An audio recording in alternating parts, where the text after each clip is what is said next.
Let's take that again. What is happening out there, rotoscouts basketball fans? Wouldn't be a new season of a new sport if I didn't start the show with the microphone turned off. It's starting to be a new tradition around here. It's what I have to do when I'm scrambling to get stuff together. I'm trying to put together a pretty fancy little dashboard here. Forgot to even click myself over to full screen view. Not that anybody needs to see me looking like this, but let me at least say hi to everybody. Todd Strong's here. Glad to see you doing NBA too, Todd. Cujo's here. What's up, Cujo? Trey's here. Knew Trey was going to show up. He was asking in chat what time the show was going to be. No, he plans his afternoon in the gym and picking up his papers and everything around that. Fanatics here. Beantown's here. Regular crew. Early afternoon show. This is probably around where this is going to land, like 3:30, 4 o'clock, kind of like what we were doing with the baseball shows. I definitely want to leave some room. I figure we'll do like an hour today. It's not going to be crazy long. It's not going to be like any of the football shows. Won't even be as long as the baseball show. Basketball just doesn't lend itself to going crazy long like that. As the season goes along, there'll be more to talk about. And as I get a different board together, I want to put some additional stuff with like Sims and stuff like that in there. But so these will get more long-winded, and who knows? I'll probably end up doing like a 2-hour show today anyways. I'm saying that I won't. But my plan coming in is we'll just knock out like an hour. We'll take a look position by position at some of the plays, the values, so on and so forth. And then I'll give you guys time to punch out, get over to the stochastic shows. They're starting up at quarter to 5, I think. So that'll leave everybody a little bit of room, and everybody's nice and friendly. And I figure this is a good spot because this gives me a little bit of time to jump back in, do my lineups, keep updating the site and everything as we crash into lock. I know it's not ideal, obviously. We'll have days where we don't know a ton of news. Being opening day today, though, or second day, but pretty much opening day. Not really a lot of known unknowns. Probably some unknown unknowns out there right now. Probably some guys who day one of the season will need some load management and need to take off the night. And we'll find that out as we go. But right now, things feel stable. Maybe it's the calm before the storm. I don't know. But I felt like this was a good spot to land the show. And a lot of things are just set up. I spent literally the entire day going through getting this board set up. And not this board, but the projections and everything. Projections are up on the site right now. They're free if you didn't find them yesterday. Hopefully you did. I tied for first yesterday on FanDuel. Solid little start to the season. Me and 35 friends chopped the first place prize on FanDuel. So it was a nice little profit. Good day to start. But hopefully some people out there found the projections and were able to have some success with them. Good boy, buddy. But yeah, spent the day today getting the 12-gamer together. Making sure that we had all the rookies loaded up. Had to create projection slots for the rookies. Had to make sure I was going through all the different, first of all, forecasting minutes. I haven't forecast minutes in a year plus probably because I was using stochastic minutes. Like it was just so much easier. Just whoop, copy that, drop it in. So I was just using theirs all of last year. So it's been a minute since I've forecast minutes. So that took a little while to catch up on and just some of these team rotations and everything. And then just adjusting usage rates and all from last year in the model. It just took a long time today. A little longer than I was expecting. I was going to start this show at 3:30. But I think we're where we need to be. There's probably some guys that were a little ahead. Probably a couple of guys were a little bit behind. Particularly when we get down the board, down the bench a little bit. But the primary guys, the guys that are going to be important, the guys that we really care about on a 12-game slate should all be taken care of. Thanks, Beantown. Appreciate that, buddy. It's just, look, it's always nice and reassuring to get one out of the way early. Get a little bit of confidence going into the season, a little bit of a bankroll booster coming into the season, and just the the reassurance that we know what we're doing around here. Looking forward to getting the Sims working. Our pals over at AceMind are working hard on getting their NBA Sim tool up. I strongly recommend checking that out once it's up and running. Can't wait to use it. It's a great tool for NFL. Joker, go lie down, pal. Joker's excited about the first big slate of the NBA season. But yeah, looking forward to getting that up and running. Didn't get a chance to run any Sims today in my clunky old Excel Sim tool. I have an old Excel model. I think I've talked about it where I can run a pool of like 10,000 lineups 10,000 times, kind of like what those online Sim tools do. Those obviously do a much larger pool, and it takes a lot shorter. The Excel one I'm talking about takes like 45 minutes to run. It's like the steampunk version of what those guys are doing. But in an emergency, it's good to have. And I did have to run it yesterday. And then I ran everything yesterday. Sat here the 45 minutes, nothing changed. Everything was great. 2-game slate. Sat here thinking as soon as this is finished, because I ran it 10,000 times, so it was, creates a huge mess. And I'm sat here thinking, all right, okay, dummy.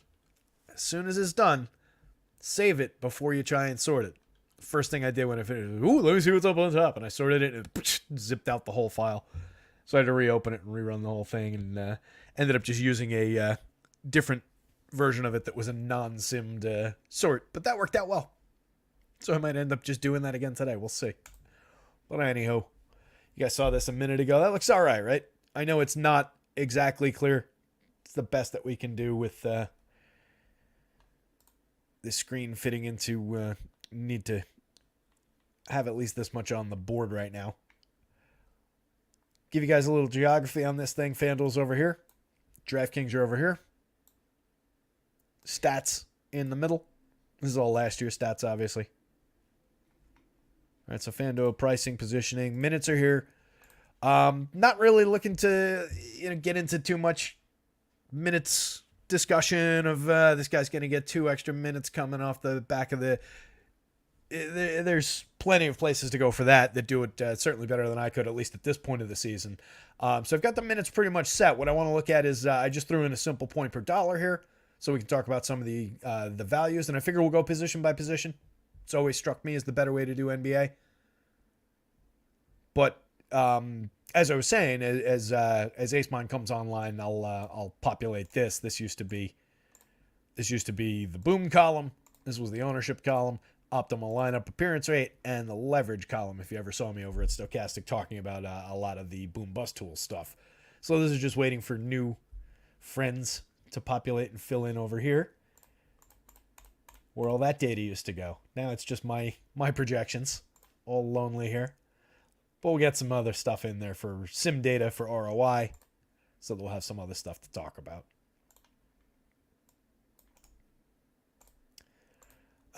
Like I said, points per minute FanDuel right here from last year. Points per minute DraftKings over here from last year.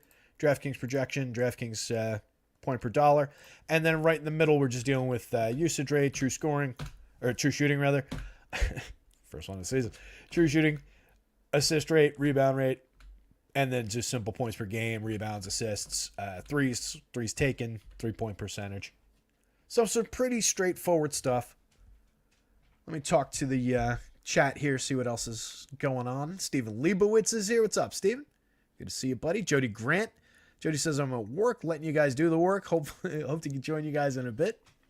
What's going on? Say hi to the boss for me, Jody. I just finished off my pot of coffee. Otherwise, I'd say get me a pot of coffee. Daniel Pope's here. Hope getting into the NBA more this season. Any tips for builds or rules I should use as an outline? A lot of randomness for me. You definitely want to create some shakeup across the lineups, but do not be afraid to embrace chalk. Chalk is chalk for a reason in the NBA. And you can have it depends on how many lineups you're building. But if we're talking about like a full pool of lineups, you can have gigantic shares of players. Doesn't matter as long as they're good plays. And you can just kind of follow the ownership in NBA a lot. There's a couple spots where you'll want to be above, below. There's a couple spots where there's good alternatives, good pivots, or multiple guys that you can utilize, so you can take advantage of where the field might be behind, and you take a leveraged position. But we're not really sweating too much about individual player ownership. We're sweating combination ownership across the full lineup. We're sweating leverage to a degree. I don't typically make too many rules. Only really the only rules I look for and groups or anything like that I set up is if there's a direct, these two guys back one another up and will never play together situation, where having them both in a lineup would just be untenable. That's really the only situation I look for. I don't stack for NBA. I don't think that's worth chasing. A lot of time you get guys from the same team, and I know people like to talk about, maybe there's different schools of thought for stacking for NBA. And to me, that just comes up because a lot of the time you get guys from the same team who are all universally underpriced in the same spot.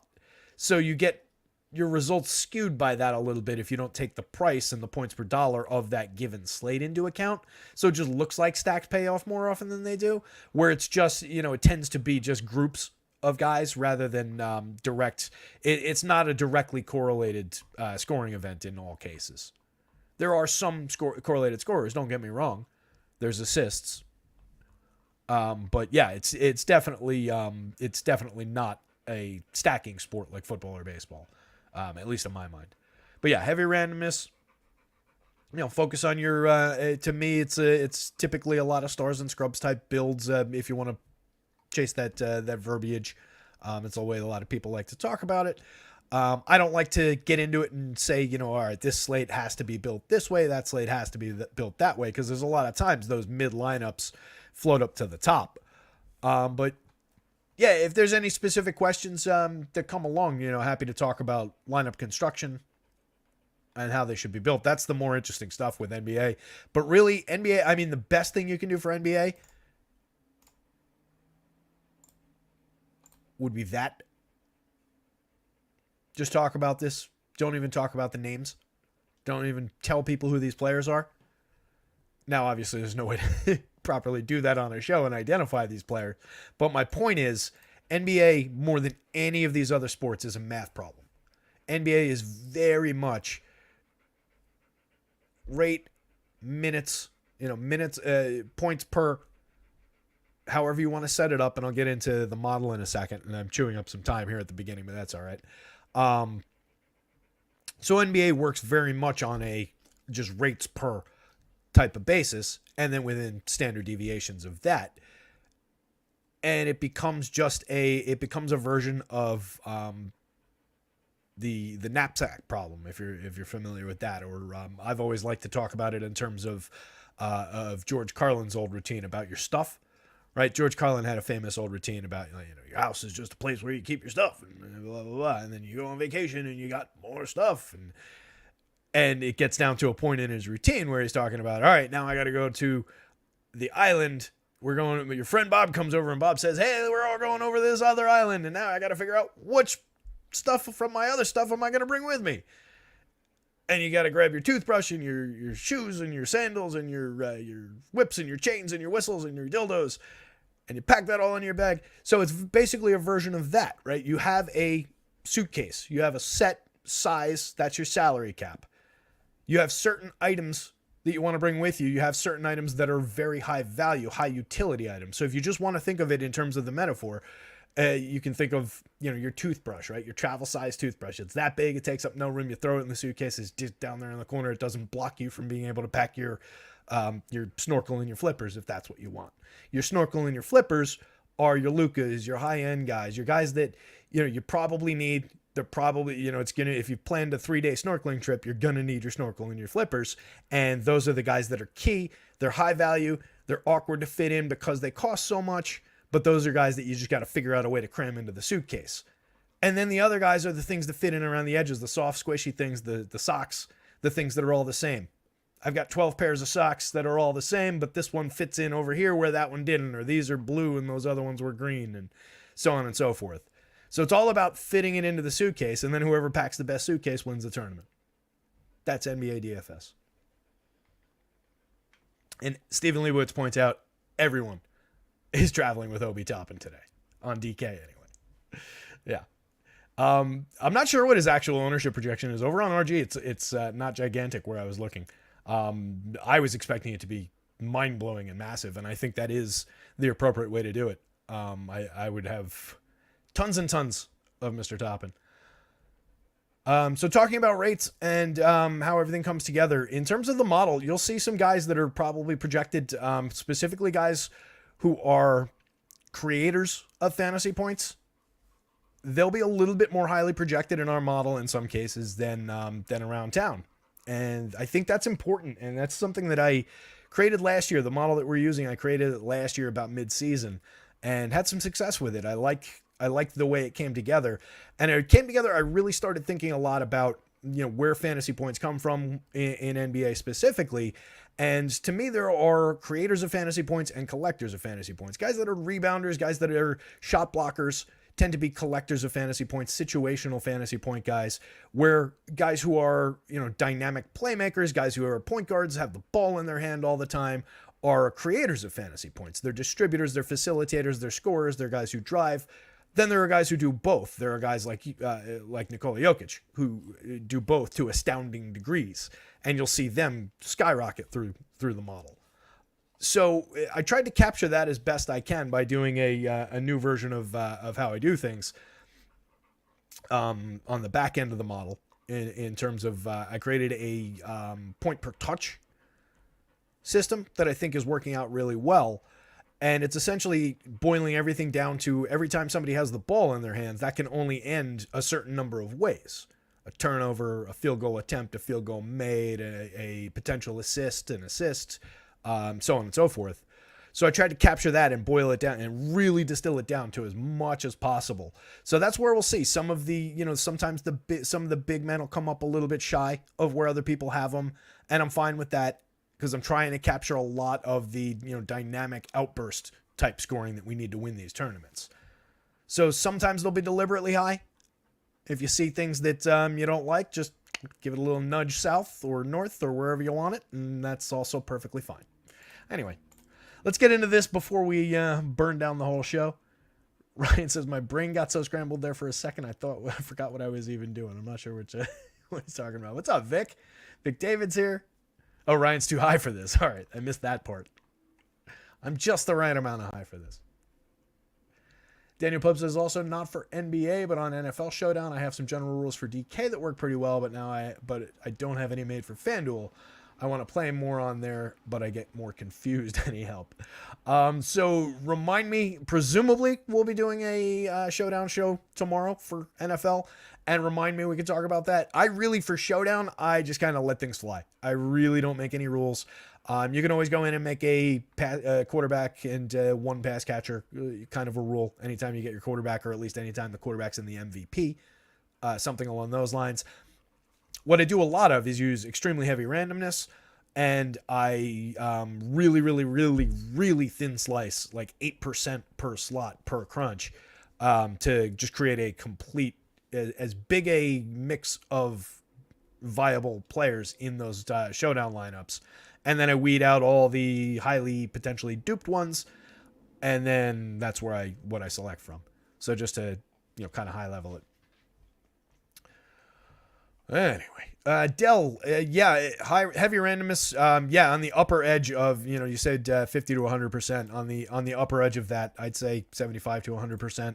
Somewhere in that neighborhood is where I like to be. So we'll go position by position, like I said, and we will do it by DraftKings positioning. Just because that was something I always struggle with. Sometimes with the multi-positions, you'll get guys who don't appear here that do appear there, and so on and so forth. It's kind of irritating sometimes. So, Monster Slate, you've got your stars up at the top. Obviously, the Lukas of the world, your luxury items.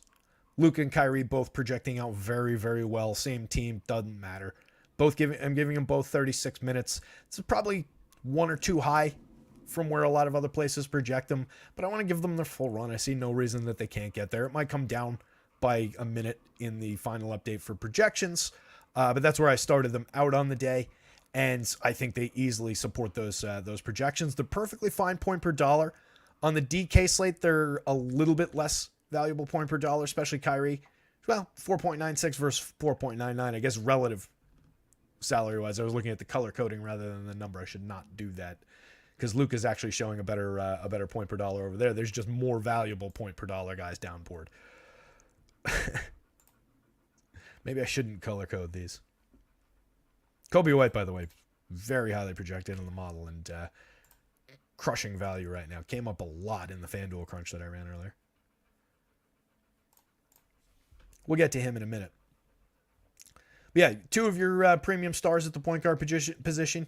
You've got multi-position eligibility on both guys on the FanDuel slate, so it's nice and easy to mix them around. I do think you can play them both together. I have no issues with doing that. They both can hit fairly high ceiling scores. They both project around what you need to fill out a lineup with anyway. So even if you get one goes to a ceiling, one goes to just, base kind of a score, I think you're fine. Going down the board, you've got a pretty solid group of guys in this range that are all just extremely valuable, extremely reliable. Joe, can you please, buddy? Extremely reliable, high-end star type players at mid to fair type prices. Any one of these guys, when we're talking about what's the low end here? 1.23 from De'Aaron Fox on the FanDuel scale, points per minute, up to a 1.42 points per minute from SGA. All those guys are worth the prices that they're asking for them on the sites. Russ Westbrook, he's one of those guys that does create quite a bit. Think of him what you will for fantasy purposes. At 7,800, Russ is showing a pretty nice little value score there. On a points per dollar scale, he's outpacing these other guys. I like most of these other guys better, but if Russ happens to sneak through at lowish ownership, I do think he's worth considering in that spot. Same thing on the DK board. All these guys kind of dropping into that same range of very, very good, high ceiling, highly reliable, high ceiling, high floor, worth the money type stars. You take them where you get them. These aren't the guys that you necessarily go out of your way and make sure that you're getting. To me, those are more value guys who should be coming up in your crunches naturally. But if you're not, for whatever reason, if you find that you're getting too much of just like a lot of guys through the mid, like in here, rather than a lot of guys from down here combined with a lot of guys from up here, you might want to take a look at what's going on with what you're using. Not sure why that would be your result.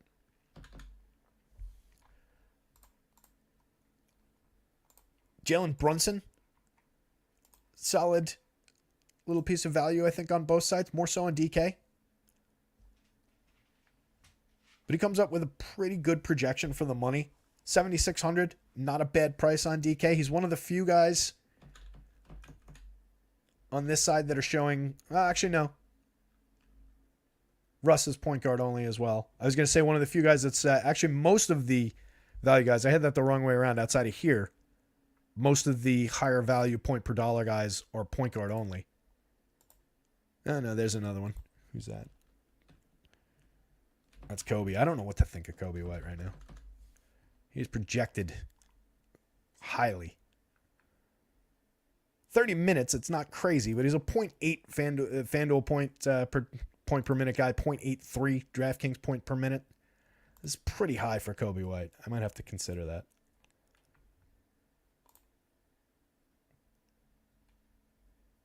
DeJounte Murray playing alongside Trae Young.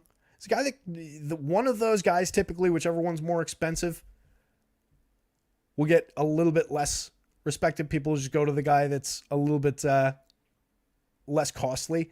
So I think DeJounte Murray picks up plenty of ownership here, but I do think you can go to them both. You get shooting guard value on DeJounte Murray. 1.07 FanDuel points per minute, 1.08 DraftKings point per minute. Trae, the significantly better per minute guy right now, 1.28 on the FanDuel scale. I'm not going to bounce back and forth. This is a little bit silly. We've got plenty of options at the guard position. And I think guard is a good spot to spend some money today. You do have good value guys down here, and you can go to any of these guys through the middle here. All of these guys are fine, especially when we're pulling just this big pool of guys with 30-plus minute projections. When you're in this kind of territory, when you're dealing with 1+ fantasy point per minute guys who have viable ceilings, who are in starting roles, there's plenty of safety in going to these guys and spending a little bit of salary on them. But there are points per dollar guys that are good down the board here. Just noticing Scotty Barnes is power forward, small forward on the FanDuel slate, and presumably point guard, small forward on DK. Solid mix for Scotty there. It gives him unique value over on DK. 6,700 gives him a pretty solid point per dollar score. And just to get his skill set in that spot, not bad. What is that? I'm just trying to make sure that there's no news popping up as I'm talking about it. I just got updates. Nope. Oh, Brock Purdy in the concussion protocol. Tyus Jones drawing a ton of attention. Projects out pretty well, 32 minutes. He's a .97 FanDuel point per minute guy from last year. 0.98 on the DraftKings scale, but pulling great point per dollar scores on both sites. Only 4,900 on the DK slate, 5,700 on the FanDuel slate. It's fine. It's a good value guy. I definitely think he's going to be on the board, but there's other guys that are somewhat comparable. Like Markelle Fultz, if you're getting Fultz for 59 for 200 more, similarly projected if he happens to be lower owned, I'm perfectly fine with a pivot like that. On the DK slate, it's a little bit different because Fultz costs 5,700 over there. With the 4.9, you do have Kobe White on both sites, assuming that, if you see that projection stick. We've got, who's that? I should pop the names on both sides of this so it's a little less clunky. This was easier to do when I didn't have to talk my way through it. I could just answer questions. This was my old analyst board from the other place. So that's Jeremy Sohan. Plenty of minutes for him, too. 30-plus minutes. Projects out all right. There's another guy drawing a pretty strong projection for what he's done in the past. 0.88 fantasy points per minute. Last year, 0.89 on the DK scale. On DK, another guy with point guard small forward eligibility. So fills multiple spots. Point guard, small forward, guard, util. A lot of value in getting those guard and forward guys. And especially when it's something unique like that where it's point guard, small forward. Ben Simmons, not showing a bad score necessarily for the money, but I'm glad he's where he's priced. 6,200 on FanDuel makes him kind of unnecessary, fine but unnecessary. On DK, 5,900, similar story. Fine but unnecessary, and you can see that in the points per dollar.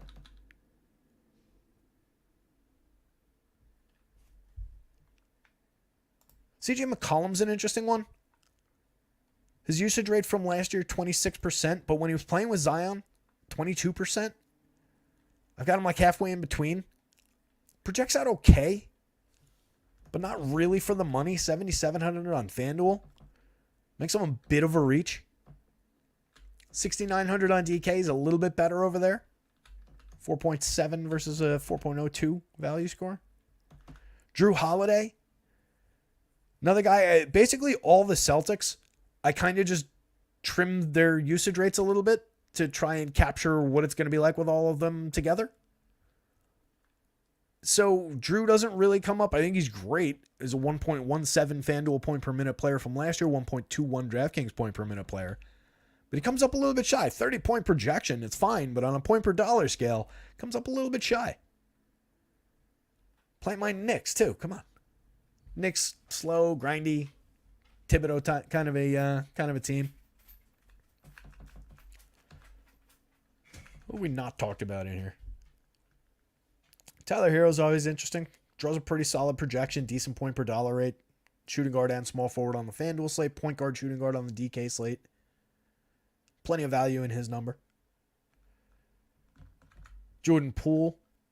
Plenty of upside to go off and have a day with this club. 1.02 FanDuel points per minute guy last year. 1.08 on the DK scale. 33.6% from 3 on 7.8 attempts per game. If you can juice this a little bit, start making a few more of those attempts, he'll have plenty of opportunity to do it this year. Talked about Brunson. All these guys are not exactly the same because of the range of prices and everything, but all those guys are essentially the same. Everybody knows that you can play Trae Young. Everybody knows you can play LaMelo, Tyrese. No mystery here. Stephen Leibowitz says tough matchup for Brunson. Yeah, tough matchup for all the Knicks. Not the best starting point, playing probably the best team in the league, or at least best, top 7, top 6? So, yeah. I do think the Knicks are going to be decent this year. I like the semi-passive offseason, the DiVincenzo acquisition.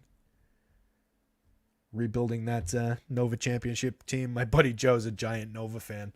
Went there. He's a big Knicks fan, and he's a giant Nova fan. So this has been his favorite storyline over the past year and a half. Just their acquisition of all the Villanova players. Of course, they didn't get the best one, but what are you going to do? He plays across town.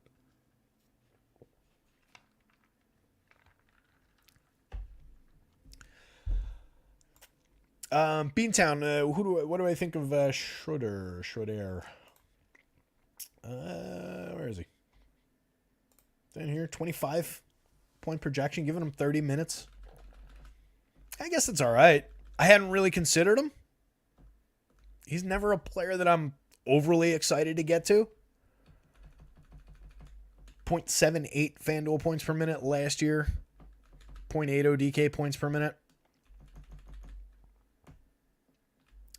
I mean, taking the reins in that offense, definitely a reason to at least consider him, I guess. Not exactly smashing through the top of the points per dollar, though. For a guy who projects down here, I'd be more interested in a lot of these guys around him with better point per dollar numbers, including Nickeil Alexander-Walker. I'm glad we scrolled down. I forgot how long this list was. Jesus. Nickeil Alexander-Walker, dead minimum price on the DK slate. Assuming that he steps into the McDaniels minutes. 24 is where we've got him right now. I haven't seen any news update on that one. So for $3,000, I would just probably pop him into that spot. It's basically you can double dip on 3K guys on the DK slate if you really want to get stars and scrubby with Nickeil Alexander-Walker and Obi Toppin. But you've got options for point per dollar on both sides. A cheap Killian Hayes is giving you a decent point per dollar. Nobody really likes that one, though. I wouldn't really want to push that one too hard. Jalen Suggs not bad at 4,800 on the FanDuel slate. Not as good on the DK board at 54. Same thing with Hayes at 51.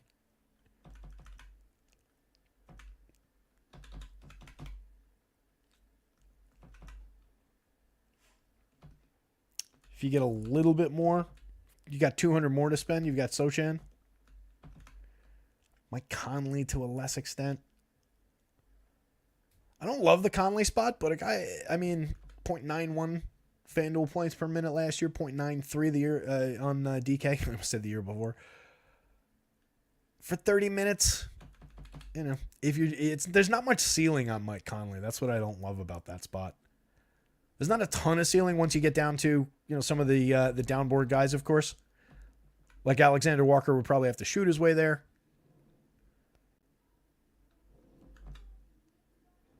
IQ, I don't really think gets the run to put up any kind of a interesting ceiling game. He projects out okay at 4,300 on FanDuel, not at all on 54 on DK. And I really don't know what his run's going to look like, so I don't love the IQ spot in the Knicks offense. All these guys down here are just kind of interchangeable parts for the money. Everybody's overpriced. 54 for Cam Thomas is a little bit much. 45 for Nembhard.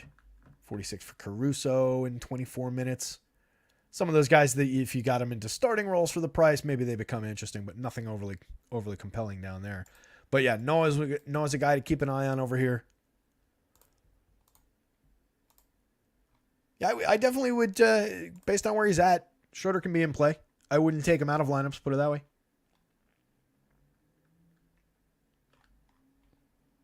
Bodijan Stoner's here. Wakey Bakey DFS Hockey from Garden City, Colorado. You're an Avs fan? Bodijan? Damn, I need bifocals to read this. Yeah, I'm trying to... I got to size this thing to make it clearer on the screen. If I shrank it all the way down, I mean, it would be fine, but then you wouldn't be able to see anything. You can see this, but then all the DK people miss out, and then I got to keep on doing this all through the show.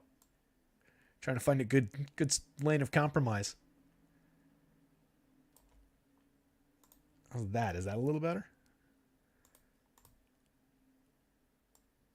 Then you also run into me forgetting how long these lists are, too.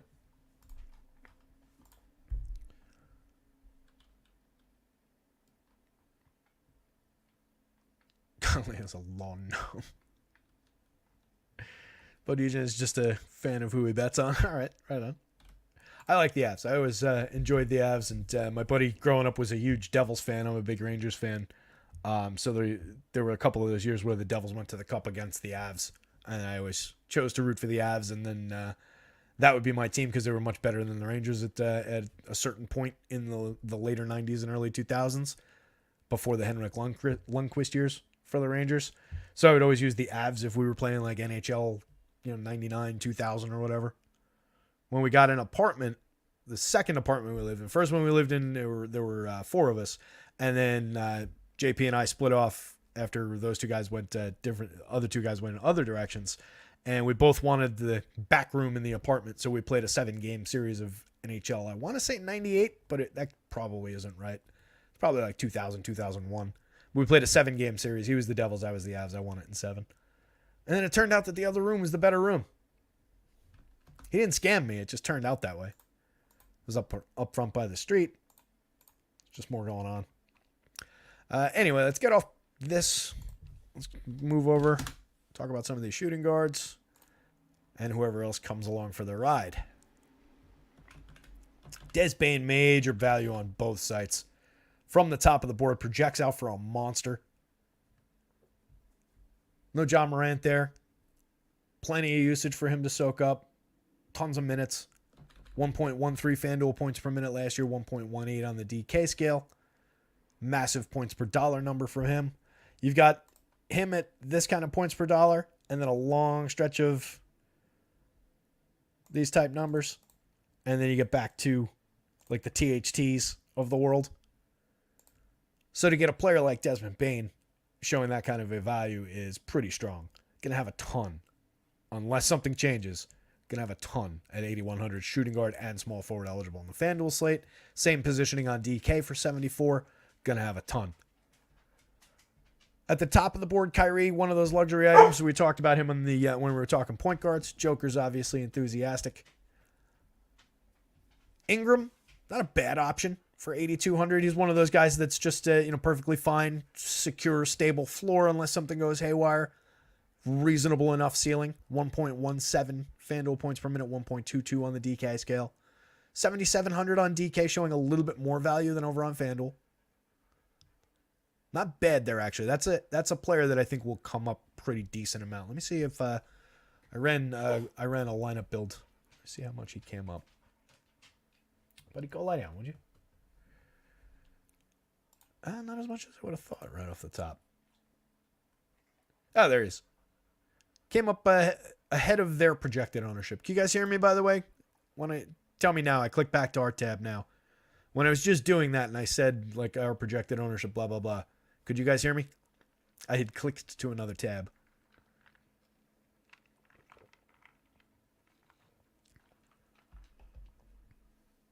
Steve Mackley says, I'm just glad this isn't a 3-hour marathon show like the NFL. You and me both, my friend. Yeah, I don't know what the weekend's going to look like.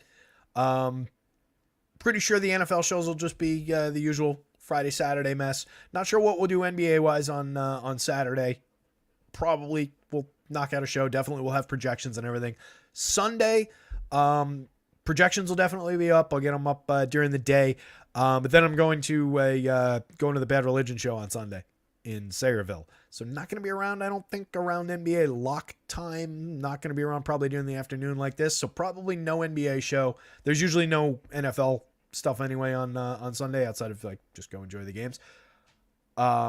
But yeah, stay tuned for what the broadcast schedule is going to look like for the weekend.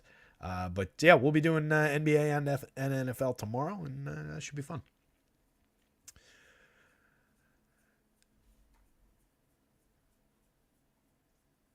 Matthew Patterson says easy over Bane. Oh, so what I was saying was Ingram. I think he was coming up a decent amount over what the projected ownership was in the lineup build that I ran. So showing a solid point per dollar number there and starting to come up a decent amount for it. So I like that. Like him a little bit better than the Mitchells and Edwards of the world, but they're two more guys, super high ceilings, secure floors. Giddey showing a decent point per dollar on DK. Not quite as high on FanDuel for 8,000, but another guy perfectly playable. Definitely an offense we can get to. On the other side of the same game, Zach LaVine, 7,800 on the FanDuel slate. Comes out okay, point per dollar. Another one of those high-end guys. Perfectly fine. A little bit cheap over there. And really, really cheap on the DK slate. 6,800 for Zach LaVine is bananas. Shooting guard and small forward eligible. I mean, just look where he is compared to all these guys price-wise. I don't know what he did to deserve that, but it's definitely creating a nice situation. I have to imagine. Yeah, he came up.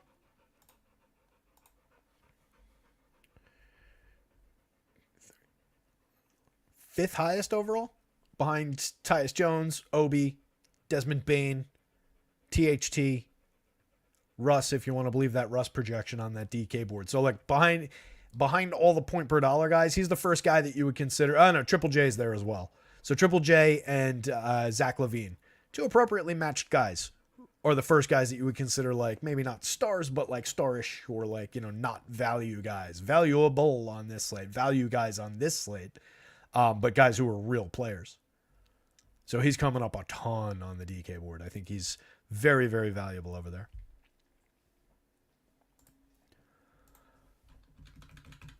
Sliding down the board, you got a lot of nice point per dollar dudes down in this territory here. A lot of these guys will end up coming up in a decent amount of crunches and sims. Who have we not talked about? We touched on Hero. Rozier, 1.02 FanDuel points per minute, 1.02 on the DK scale as well. Not bad, I guess. We've all gotten there before probably with Terry Rozier. I know I have.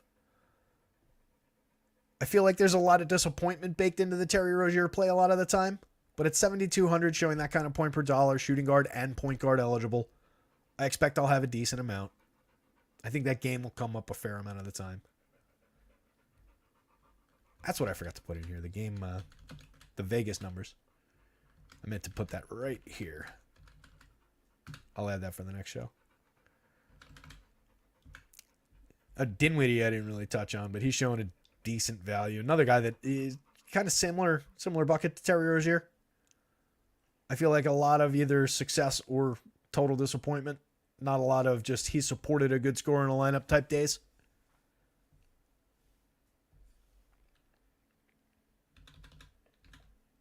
OG Anunoby, only 4.5 on the FanDuel scale at 6,900. Seems a little high price for a 0.89 FanDuel point per minute player. On the DK board at 58, projects out pretty nicely, point per dollar. Not bad. Obviously a decent minutes projection. A guy who does pick up fantasy points in a number of different ways. So he can have a ceiling game. He's one of the guys downboard that's more, that does have a little bit of ceiling. If he just has one of those, odd defensive performances. THT we touched on. Significant value upside, 1.07 FanDuel points per minute last year in 20 minutes a game. 1.09 DK points. And we're projecting him out for 28 minutes today. So getting him up to the 30-point range for 5,500 on the FanDuel scale. Shooting guard, small forward. 4,500 on DK. 50.8% true shooting. 27.4% assist rate last year. Solid option if he continues that type of performance over an extended run. Kobe White's again. I keep landing on him. I got to get off the guard positions here so I can get him out of my eye line. I just hate this value number. That's one I really got to consider. Scoot Henderson, potentially interesting. A little bit downboard. I'm not sure how highly owned he's going to be. Not the greatest matchup in the world going up against that Clips team. 6,100 projects out fairly well. Not a great point per dollar option from down here, but he projects out all right. And I'm kind of curious to throw a couple dice in his direction. I think the kid's going to have some big games. Very highly regarded. What do we have point per minute down here? Downboard. Not really a lot of minutes to support Malik Monk here, but he's all right. I'm just looking for fantasy point per minute or thereabouts type guys. Jalen Suggs, 28-minute projection for 4,800 at 0.91 FanDuel points per minute last year, 4,800 on the DK board. A little bit better looking. Well, no, about the same. 5.22, 5.23. I can't get any closer than that. Gary Trent showing a little bit more value on the FanDuel board.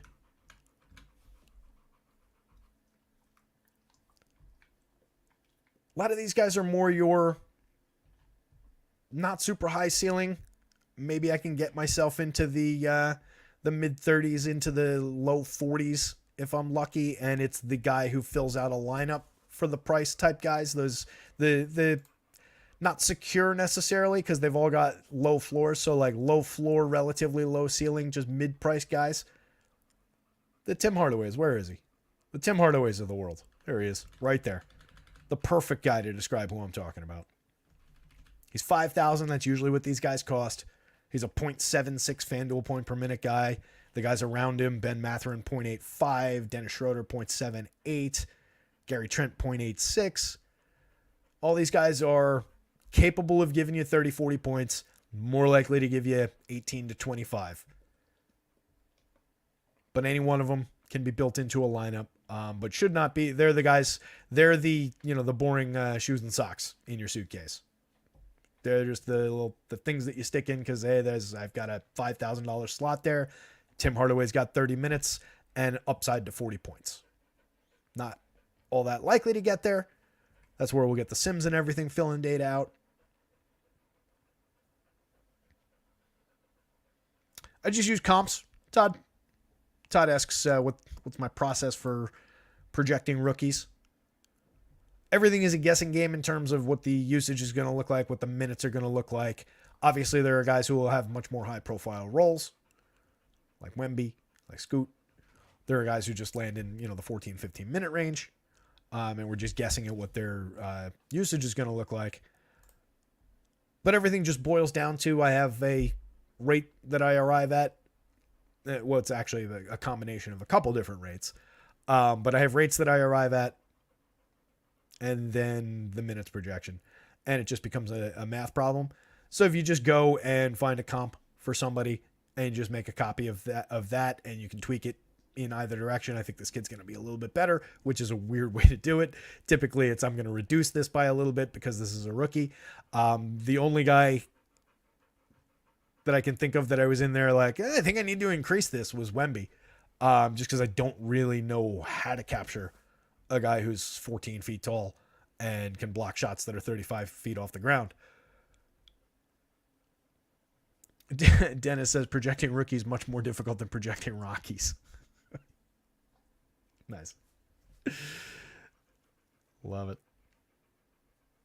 Podigen, I'm not sure who's opening for Bad Religion on Sunday. They had a tour with Alkaline Trio, who's pretty good, a couple years ago, but I think that was that. Oh no, I did end up seeing them. It was canceled by COVID, and then they came back around with Alkaline Trio. So that was the last time I saw them. Was I think with Alkaline Trio, but it was a name I saw the name when I bought the tickets, but it wasn't a name that I knew or that jumped out. But BR always puts on a great show. It'll be sad. One of these years is going to be the last year they tour. Hopefully not for a long time, but those guys are getting longer in the tooth.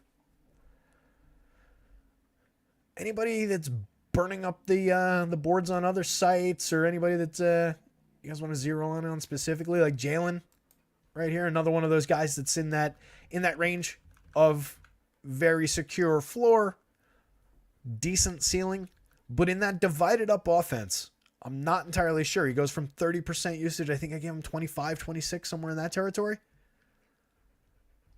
So he takes a little bit of a bite. I would expect Tatum to sustain a little bit more. But I think it's going to just be a little bit of a downtick for all of those guys in the name of success, as a unit. 83 on the DK slate makes him even worse in terms of a point per dollar option. Levine we talked about. Giddey we mentioned slightly, but like, yeah, Giddey, Anthony Edwards, Donovan Mitchell, any one of those guys, I would not tell you you're making a mistake playing any of them. Donovan Mitchell,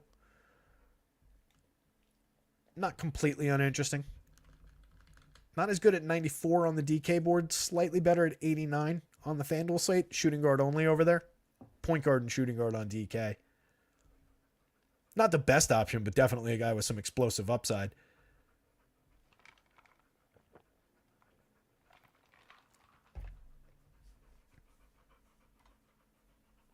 Dent says the Knicks are a tough matchup. Yeah.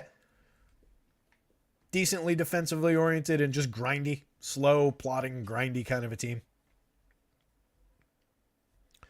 Ryan says, I like tuning into your shows. I typically use it to try and judge some player props more than a DFS strategy. Wouldn't hate if you see a wild mismatch or something worth noting in player props. Right now I don't have the points, the projected points or the projected threes or anything like that included in the dashboard here.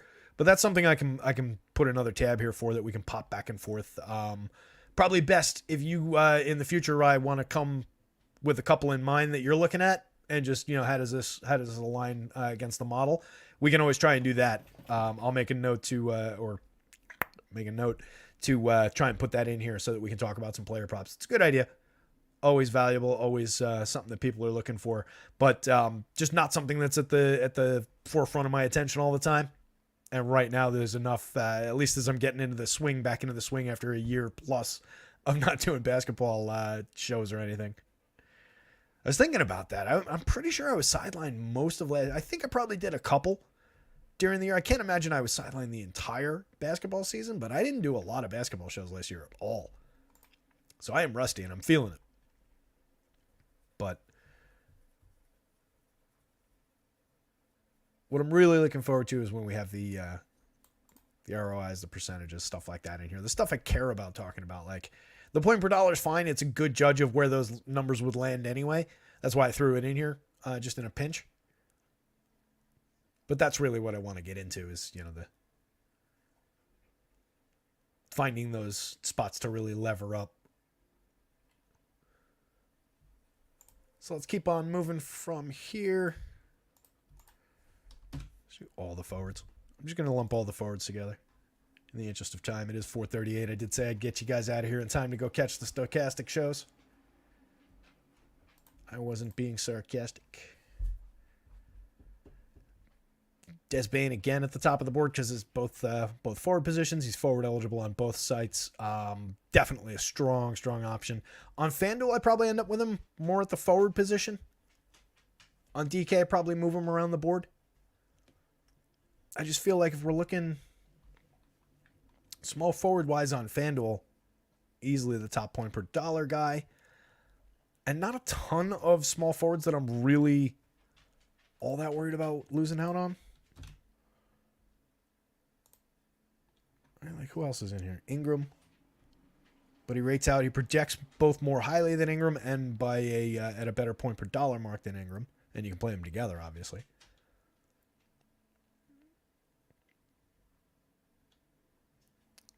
DeRozan, I don't really care. All these guys, you can get a power forward also.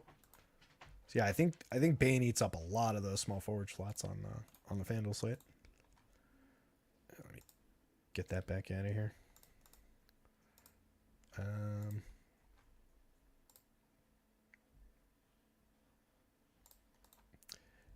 Damn it. I ruined that sort. Here, wait. This.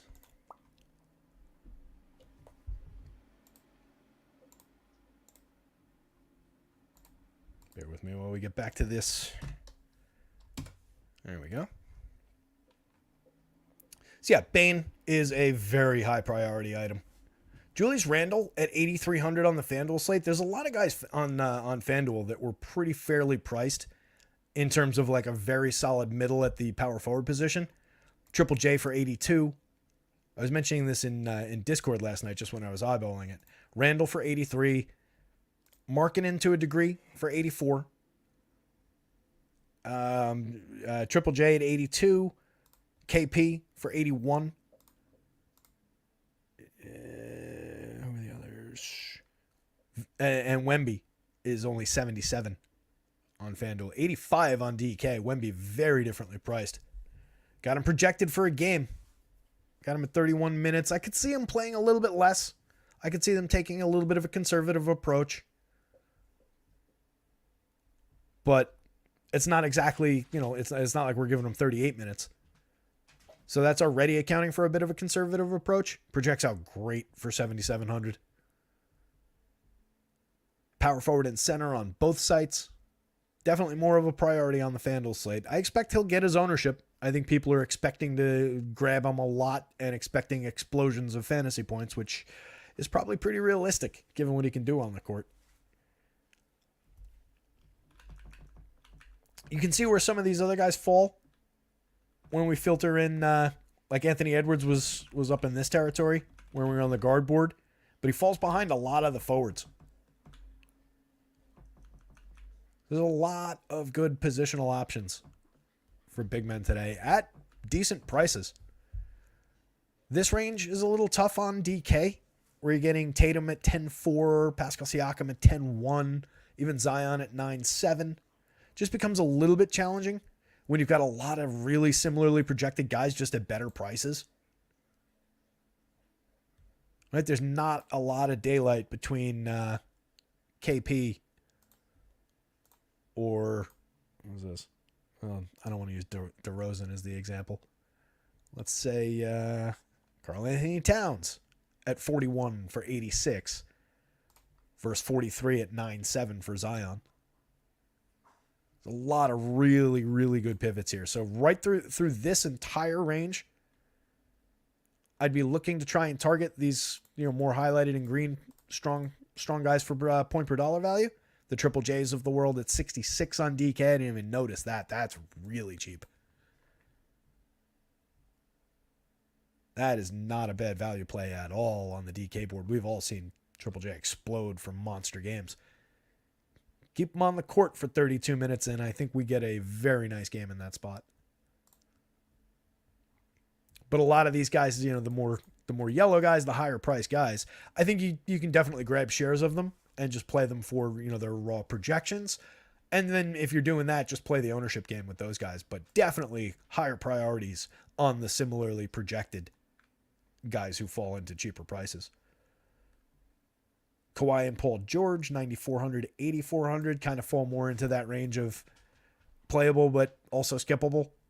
Playable but higher priority guys at some of the value prices. Certainly both are guys that you could consider as guys that you're using the value guys to lever up to pay for. They both project out relatively in that range. 1.24 fantasy points per minute for Kawhi last year, 1.19 for Paul George. On the DK scale, George bounces to 1.23. Picks up a little bit of projection over there, but also costs more. 9,500 versus 8,400. Paul George is a pretty different play from site to site.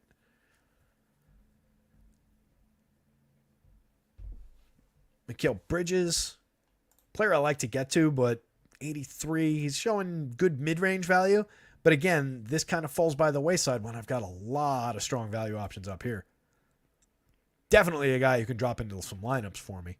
And a guy that I can take on just raw projection with upside, with a significant minutes upside. I've got him at 35. There's a chance he piles a few additional minutes on top of that. More guys down board. Oh, by the way, the buried lead, I completely forgot that he's lurking down here. The highest number we've seen on the value scale. I imagine it's the highest number on the entire board. Should be coming up like crazy in your crunches, your sims, your builds, etc., etc., etc. Not as highly projected for ownership on the DK board on the site that I was looking at as I thought. Curious what he is over across town. But a monster projection for Obi Toppin. 30 minutes. I was saying it in Discord. Whatever happens with his career, he'll always have today, where the entire DK community was on board with him. Deserves to be massively popular. You should have tons of Obi Toppin today. He's the tiny little utility toothbrush or utility pocket knife or whatever that you just toss into the suitcase. It's super valuable. You're going to use it every day of your vacation, and you're going to be thankful that you brought it and it didn't take up any room. That's Obi Toppin. Even if he goes out and has a mediocre game, it's fine at 3,000 at the dead minimum. I'm not really advocating at 51 on the FanDuel slate. I do think he's fine. It's playable. Anytime you're getting a 30-minute guy for 5,100 with he's a 0.84 FanDuel point per minute guy, so let's not get too excited. I think he's playable, but he's Obi Toppin over there. He's dead minimum priced on the DK slate. He's a massive chunk of value on DK. Mamba, we're going position by position. Just talking about all the forwards right now. So you missed the guards, basically. But we're just kind of looking through, talking position by position. I was trying to get out of here in an hour, but we started at 3:45, bud. That'll probably be 3:30, between 3:30 and 4:30 start times or whatever. But yeah, hit the like button and subscribe, and you'll get the notifications. I'm sure Mamba's already subscribed. Probably just missed it. Who'd we not talk about? There's plenty of guys we didn't talk about, but I mean, it's we could spend the entire day talking about everybody on the slate. Anybody important or valuable that you guys are looking at that I didn't talk about? A lot of guys like RJ here who are just who they are. 6,400 for RJ. You're probably getting around this within 3.5 points on either side from RJ, right? 26 up to 33. Trey says all is right in the world. Arizona.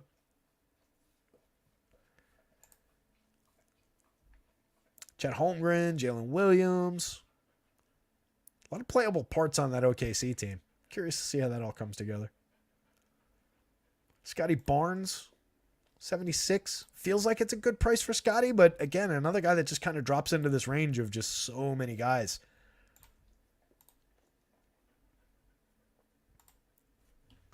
What do we have on DK? There's some more fives and stuff over here. Scotty's a much better buy on DK. 6,700 point guard and small forward. That's right. We talked about him with his point guard eligibility. Keldon Johnson, a little bit better looking on DK for 69. 63 for Mobley. Makes him a pretty good buy over there. That's actually a very nice buy. 6,300 power forward and center eligible. That's not bad. A little bit less so on the FanDuel slate. Very playable. But falls more into the playable, also ran kind of range. Jeremy Grant, another guy that I hadn't considered until right now. But on FanDuel, not all that valuable. On DK, a little bit more. Yeah, you've got a couple real easy, just drop-in value plays. Shooting guard or small forward. I would include Triple J with just given the ceiling and the value. And then just, pure value and extreme pure value. That's an easy foundation to throw in. And then you're just spending up for a lot of the guys from the, the upper tiers up here. Should be a good day for lineups to come together over there. Franz Wagner. Franz Wagner is good. Where is he on this board? He's got to be here somewhere, right? There he is. 0.93 FanDuel points per minute last year. 0.95 on the DK scale. Definitely a nicer buy on DK. 6,100 over there. Small forward only. You get him also at shooting guard on the FanDuel slate, which has a little bit of value, but not enough to make up that price difference. 7,100 on the FanDuel slate. Yeah, I like Franz. Significantly better on DK, though. I would have a little bit of him on FanDuel, but he falls into the same bucket as all these guys. Big pool of guys in that range on FanDuel. Şengün, Rashawn Holmes if he starts at 3K. Sure, yeah, if anybody who starts at 3K. I don't care if it's you. You see Vic David Figueroa out there starting for 3K, you can throw a couple lineups in with him. Let's jump over to the center board.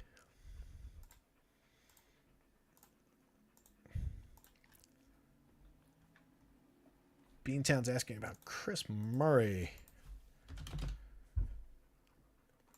He does not appear to be in the pool right now. Is he getting minutes? Do I have him projected for minutes? Bear with me. I'm jumping over to the projections table. I do not currently have Chris Murray projected for any minutes. Doesn't look like they have much for him across town either. He's in the low single digits for fantasy point projection. Sub 5. Mamba, yeah, Toppin, I think, I never use the term lock, but as much as I would lock anybody, that is a lock play. Yeah. That's the piece that you just toss into the suitcase, and it's, I can pack 9 items, and this is the first one in basically every iteration of this suitcase that I'm going to pack for my hypothetical 100,000 trips or whatever.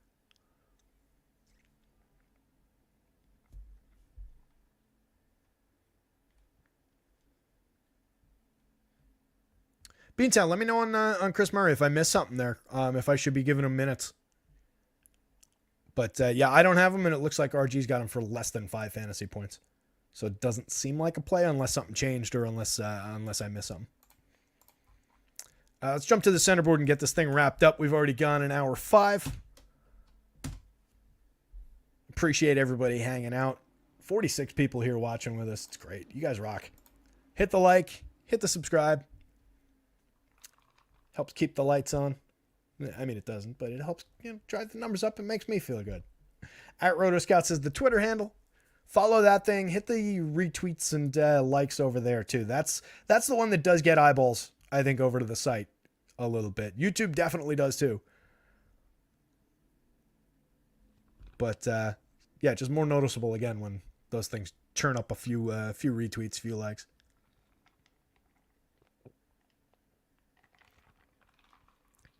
Beats, I was just saying. All right, cool.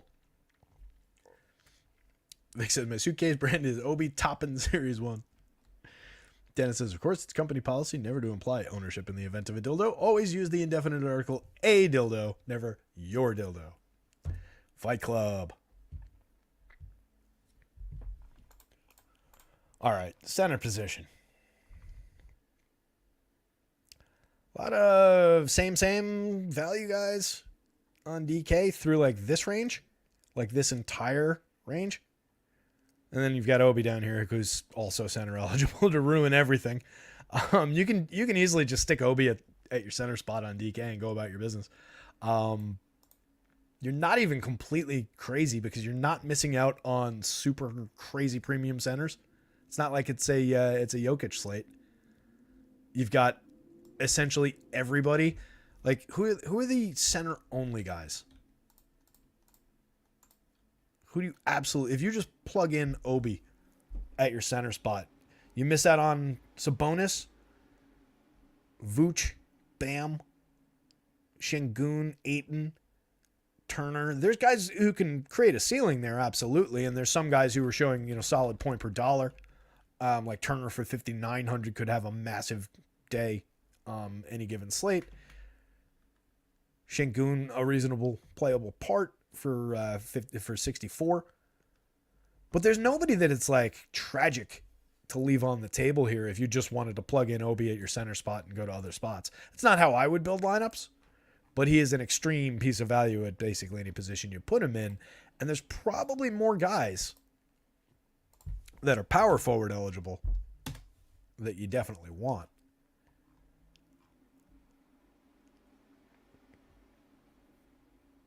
Tatum, Siakam, Zion, Cat, Triple J, KP, Wemby, Kawhi, Mobley,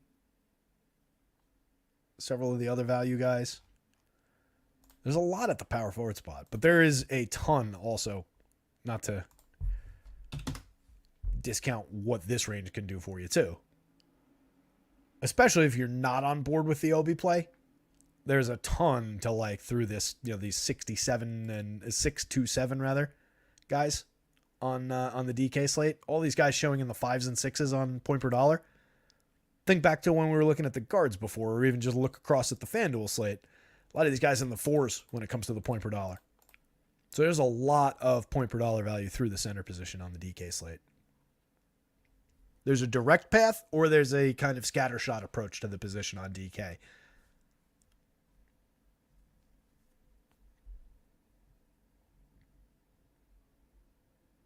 Stephen Leawood says so many 5K centers.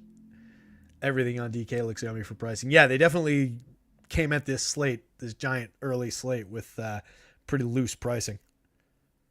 A lot of value on the DK board. Plenty on FanDuel, too. I mean, there is a massive slate. There's so many different ways to put this thing together. And there's plenty of value on FanDuel.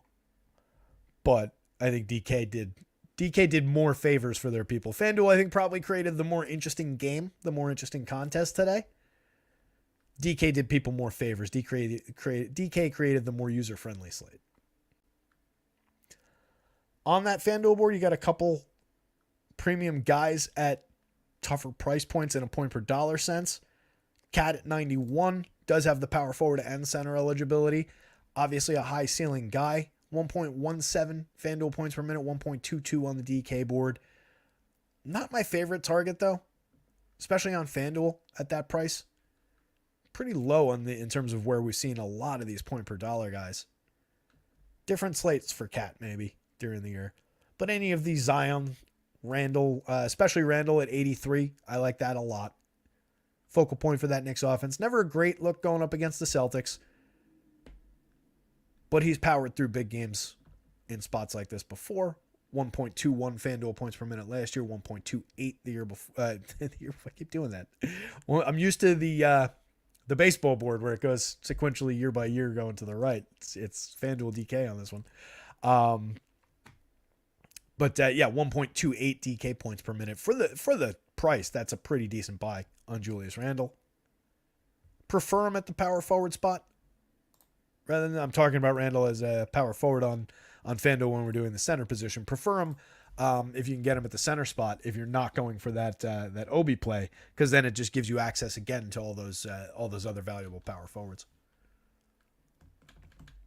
Thinking in terms of centers, Vooch always has value. 5.97 is pretty massive point per dollar on the DK slate at 6,900. He's 8,000 on FanDuel. Pretty different price point and still looks good. 1.14 FanDuel points per minute, 1.16 DK points per minute last year.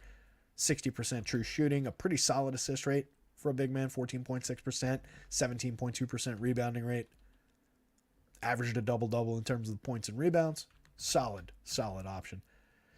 KP just kind of falls into that bucket of I don't really know what's going on with that Celtics offense yet. Projects out great, or fine anyway. Projects out pretty well, point per dollar actually. But just don't completely know exactly what's going to happen. And out of all those guys, if somebody's going to fade into the woodwork a little bit to start things out, it might be KP. I wouldn't be totally surprised by that. That's kind of injecting a little opinion in there when we don't need to do that. But as somebody who's seen a lot of KP, that's kind of maybe what I'm expecting here early in Boston. Wemby, you can take your shots at either position. And then you've got this run of these 6s and 5s and then all these 5s that were just referred to. But your Jakob Poeltls, your Kesslers, your Nick Claxtons, any of these guys is showing significant point per dollar value. Mark Williams is fine. Clint Capella at 6K is fine. Who's this for 5? Xavier Tillman. It's reasonable. For 5, you can play that. 0.94 DK points per minute. It's not great compared to some of the other guys, but as a playable tournament dart with some upside and a wide open situation, not bad.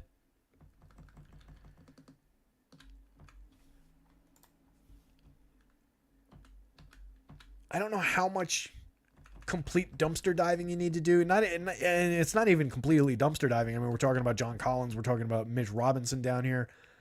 There's some good playable parts even further down the board here. And they project within a couple of points of these guys. But my point was going to be when we've got this big range of these guys, I don't know how much further down the board. Like, do you really want to take an 8-point median projection haircut to go to Mitch Robinson? He's perfectly fine. You can land on some Mitch Robinson. He's got upside. They want to get him more involved, as they always talk about. Tends to just go out there and do Mitch Robinson things, but that can be a monster rebounding night with some blocks. Mitch is capable of putting up a significant fantasy performance on the right night. But again, just a little bit deprioritized because of this giant range of guys. On FanDuel, it's a little bit less stark, but he's 64 over there. 4.6. There's, again, just more guys above him that I'll just end up with more of, or I'll land on before I land on him. Bam at 81 on the FanDuel slate, 79 on the DK slate. Reasonable. Another guy with, for the money, a pretty significant ceiling. 1.14 FanDuel points per minute, 1.14 on the DK scale as well.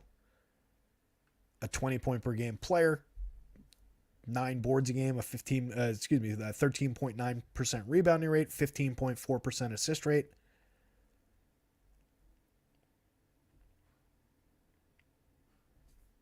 Sabonis is a premium big man too, by the way.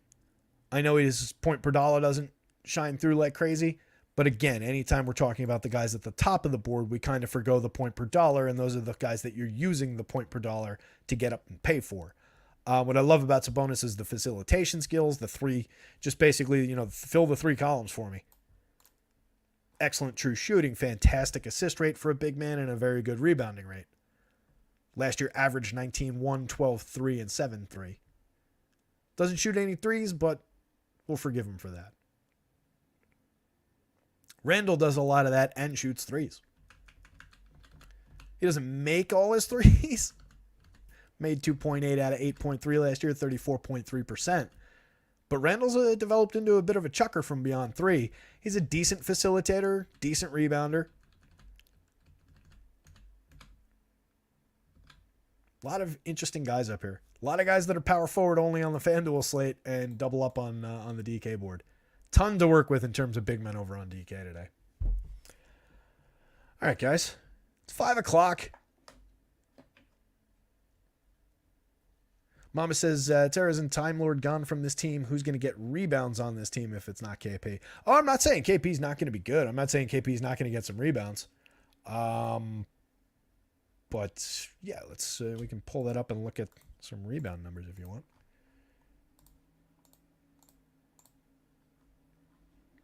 Is that everybody?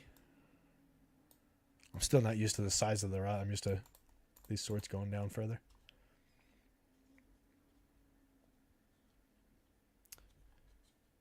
I mean, you've got Big Al in the backup unit. He's confirmed playing off the bench tonight. Got him in for 24. Yeah, it really is KP in terms of rebounding. Tatum's fine, but he'll certainly have his opportunities.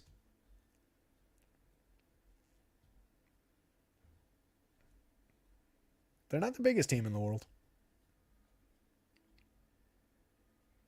I feel like they're fragile too. Right? Like they're certainly not a team that's constructed in a really anti-fragile way. They lose KP.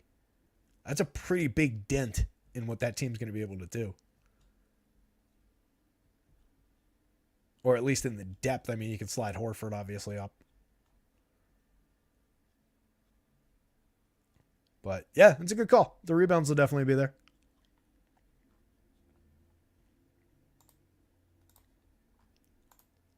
Who else? Is there anybody that's might slip into minutes that I'm not thinking of? Nobody that leaps to mind. Nobody that leaps off the page here.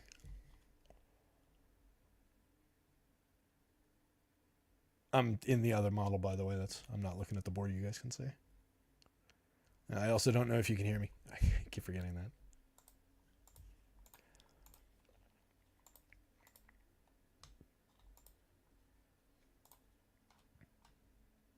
Yeah, no, that was a very good point, Mama.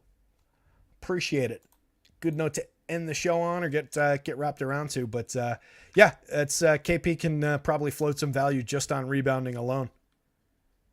And I didn't mean to bring him down like I did with a little bit of injected opinion there. Just one of those guys that rubbed me the wrong way, the way he worked his way out of New York. Still got my old Knicks KP t-shirt. Thought he was going to be the guy. Anyway, I think that's going to wrap it up, guys. I definitely want to get some lineups built. I want to have a little bit of time, and we're under 2 hours coming into the slate. I got to get projections updated on the site, which I will do as soon as we're off the air here. But seems like a pretty straight up and down kind of a slate in terms of injuries and known unknowns. We'll see what kind of unknown unknowns we get. A lot of value available, a lot of big man value on the DK board. A lot of more scatter shot value position by position on the FanDuel slate, but tons and tons of ways for this thing to come together. With that, guys, I'm going to say goodbye for now. We'll talk again tomorrow. I'll be back for football for Showdown. We'll have projections up on the site. NBA, just keep on rolling. Daily grind. With that, good luck out there, gang. Somebody go win something. I'll see you tomorrow.